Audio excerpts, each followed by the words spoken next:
My name is Natalie Brooks and I'm 33 years old. For 15 years, my parents looked at me the way people look at a cracked sidewalk, something broken, something to step around. I was the daughter who never finished what she started, who moved cities without warning, who couldn't hold a steady job, who showed up to family dinners with tired eyes and vague answers. That was the version of me they knew. That was the version they believed. And for reasons I'll explain, I let them believe every word of it. It started when I was 18. My father, Gerald Brooks, was a man who measured worth in titles. He was a regional manager for a logistics firm. The kind of man who wore his work badge even on weekends and talked about promotions the way other people talked about religion. My mother, Diane, was softer, but no less disappointed. She had spent her 20s dreaming of a daughter who became a teacher or a nurse. Something visible, something she could describe at church on Sundays. What she got instead was me. A girl who disappeared at 18 with a duffel bag and a one-way bus ticket and didn't come back with anything they could put into words. What they didn't know, what nobody in my family knew except my grandmother Rose, was that I had taken a job with a private federal contractor the month before I turned 19. The work was sensitive, the kind where you don't explain what you do, you don't name your employer at family gatherings, and you certainly don't correct people when they assume the worst. My supervisor had made it clear during onboarding that maintaining a low public profile wasn't just encouraged, it was required. So I became by design the family failure. The unemployed daughter, the one Diane apologized for when relatives asked about careers. The years stacked up quietly. I worked cases across 4 states. I built a life that was real and full and meaningful, but invisible to everyone who shared my last name. When I visited home twice a year, sometimes once, I wore plain clothes and deflected questions, and watched my father's jaw tighten whenever someone brought up my name at the table. He stopped asking about my work after the 3rd year. He just stopped asking about me, period. My mother would slip me grocery store gift cards when I left, tucking them into my jacket pocket like she thought I was struggling to eat. I never told her I didn't need them. It wasn't cruelty on my part. It was protocol. It was the agreement I had made, and I kept it even when it cost me something I couldn't name. The only exception was Grandma Rose. Rose Brooks was 81 years old, and had the kind of mind that caught things other people missed. She had figured me out somewhere around year 4. Not through anything I said, but through what I didn't say. She told me once over coffee at her kitchen table that a liar fidgets and a secret keeper goes still. She said I was the stillest person she had ever watched. After that, I stopped pretending with her. I didn't give her details I couldn't, but I confirmed enough that she understood. She never told a soul. She just watched me with those careful gray eyes every time I visited. And she squeezed my hand at the door when I left like she was proud of something she'd never be allowed to say out loud. That was the arrangement. That was my life. And I had made peace with it. Then on a Tuesday evening in late October, my phone buzzed with a text from Grandma Rose. It was a grocery list.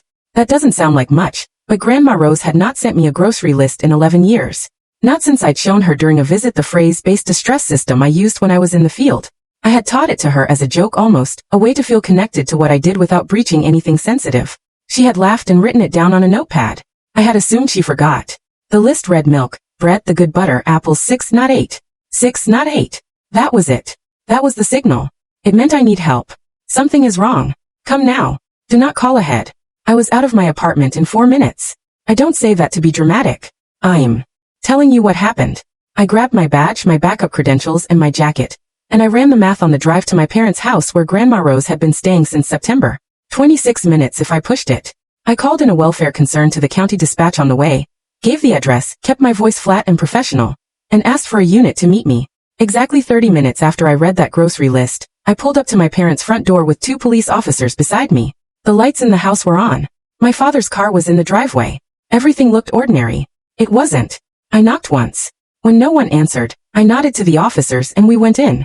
What I found inside that house in the next 60 seconds would end 15 years of silence in a way I never planned and never wanted, but in a way that looking back now was probably always coming. The front door swung open, and the smell hit me first. Something sharp and chemical, the kind that doesn't belong in a home. One of the officers put his hand up instinctively. I stepped around him. The living room was in a state that didn't match the quiet exterior. Cushions pulled from the sofa. A side table knocked sideways. My mother's reading glasses on the floor. One lens cracked. I had walked into enough situations in my professional life to know what disruption looks like when it happens fast. When someone doesn't have time to fight back properly. When fear moves through a room and leaves furniture as evidence. This was that. This was exactly that. I heard my mother's voice before I saw her thin high coming from the kitchen. I moved toward it. She was sitting on the floor against the refrigerator. Her knees pulled to her chest, her face pale and straight. Sitting across from her at the kitchen table with his arms crossed and his expression somewhere between embarrassed and furious, was a man named Todd Vance. He was 38, my cousin by marriage, And he had been borrowing money from my parents for 7 years under a story that kept changing. I had flagged him once years ago in a different context entirely. Small fraud, dropped case, name in a database I had no business connecting to my family dinner table. But there it was. The world had a way of collapsing its distances when you least needed it to. He looked up when I walked in with the officers, and something moved across his face.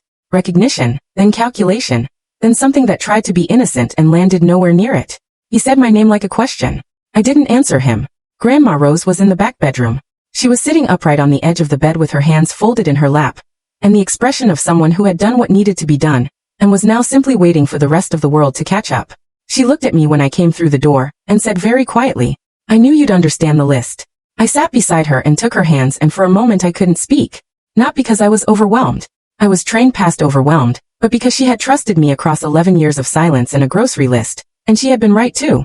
She told me what happened in the calm, sequential way. She told every story. Todd had arrived that afternoon with paperwork. He had been pressuring my parents for weeks to sign over access to a joint savings account.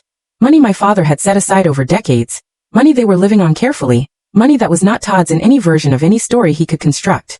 When my father hesitated, Todd had become loud. When my mother tried to call someone, he had taken her phone.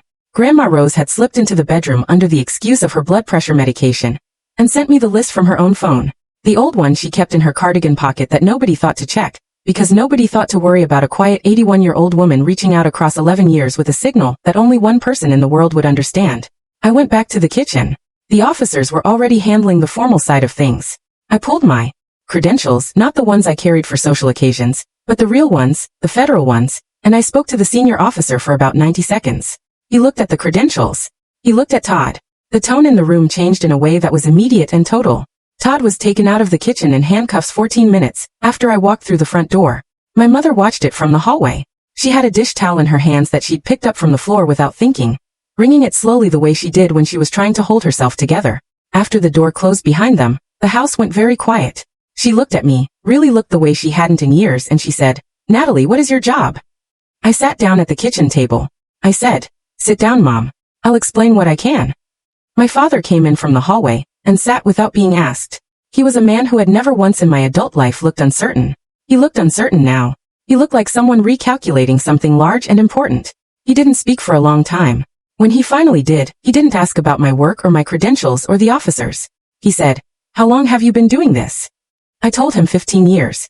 He nodded slowly and looked at the table, and I watched something move through him that I didn't have a name for, but that felt after everything, like the beginning of something finally being set down.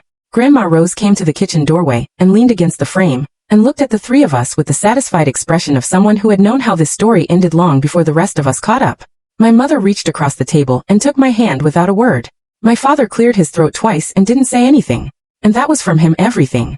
I was 33 years old, and it took a coded grocery list and 2 police officers and 15 years of silence from my family to see me clearly. But they saw me, and that in the end was